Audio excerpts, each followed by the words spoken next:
Today, we look at how the solar system got here. And the idea for how the solar system got here is what's called the nebular hypothesis. It says that there used to be this giant cloud of gas and dust. And this cloud of gas and dust, due to the gravity of those particles, collapsed in upon itself. And that led to the formation of the solar system. Before I go any further, I want you to know you're going to be taking notes on this piece of paper here, okay?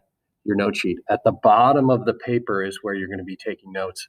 Right down here, you're going to be filling in some blanks, and you're going to be filling in these boxes with 4 drawings, okay?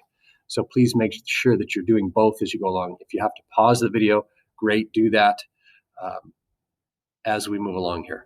All right, so how does this solar system formation happen? First things first, the collapse of this dust cloud as it begins to condense upon itself.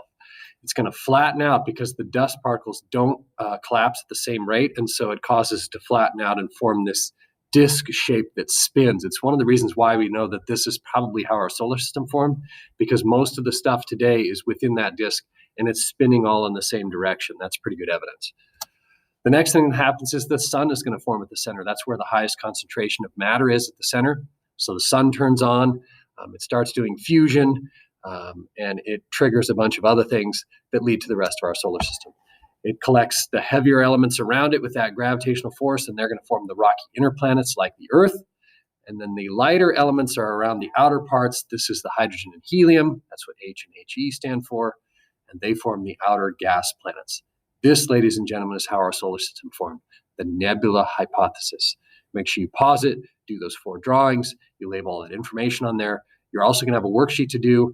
You're going to use a couple of pages from the textbook, and you're going to answer some questions from a YouTube video. And you'll learn more about our solar system formation.